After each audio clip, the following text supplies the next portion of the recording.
हम करेंगे हर मजलूम की हिमायत। बिस्मिल्लाहिर्रहमानिर्रहीम। अस्सलाम वालेकुम। मैं हूँ हुरैन फातिमा और आप देख रहे हैं हिमायती न्यूज़ HD चैनल। नजर डालते हैं आज की अहम खबरों पर।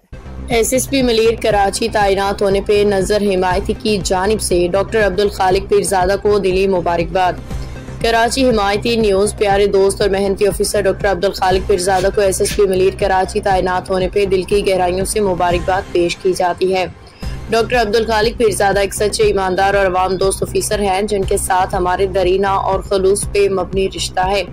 हमें यकीन है कि वो अपनी नई जिम्मेदारी को दयानतदारी, फर्शनासी, खलूस के साथ निभाएंगे। मलीर के अवाम की खिदमत में कोई कसर नहीं छोड़ेंगे। रोजनामा हिमायती न्यूज़ की जानिब से डॉक्टर अब्दुल खालिक पीरजादा को खुशामदीद कहते हैं। उनकी कामयाबी, सेहत और बेहतरीन कारकर्दगी के लिए नेक तमन्नाओं का इजहार करते हैं। सिंध पुलिस में आला सतह पे तबादले, मुतअद्दिद अजला में नए SSPs अफसरान की तैनाती। रोजनामा हिमायती न्यूज़ की जानिब से खुशामदीद। कराची हिमायती न्यूज़ सिंध पुलिस में आला सतह पे अहम तबादले और तैनातियां अमल में लाई गई हैं, जिनके मुताबिक कई अजला यूनिट्स में नए सीनियर पुलिस अफसरान को मुकर्रर कर दिया गया है।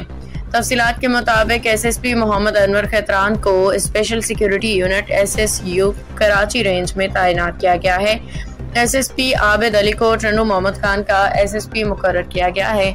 PSSP गुलाम नबी केरिया ने अपनी मुलाजिमत से रिटायरमेंट हासिल कर ली है। SSP फारूक बजरानी को ठट्टा में SSP तैनात किया गया है। SSP डॉक्टर मोहम्मद इमरान को CCPO रिपोर्ट करने की हिदायत की गई है।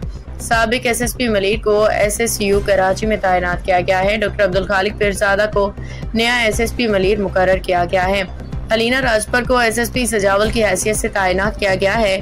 SSP हसीब जावेद सोमरू को टंडू मोहम्मद खान में तैनात कर दिया गया है, जबकि एक नए ऑफिसर को मटियारी में SP मुकर्रर किया गया है। इन तमाम नए तैनात अफसरान को रोजनामा हिमायती न्यूज़ नजर हिमायती की जानिब से खुशामदीद कहा जाता है। हम उम्मीद करते हैं कि तमाम अफसरान अपनी जिम्मेदारियां दयानतदारी, पेशेवराना महारत और खलूस नियत से अंजाम देंगे। सिंध भर के अवाम की खिदमत को अपना अवलीन फर्ज समझेंगे। हाकम अली दल की रिपोर्ट। अब तक के लिए इतना ही। मजीद खबरों और अपडेट से बाखबर रहने के लिए देखते रहें हिमायती न्यूज़ HD चैनल।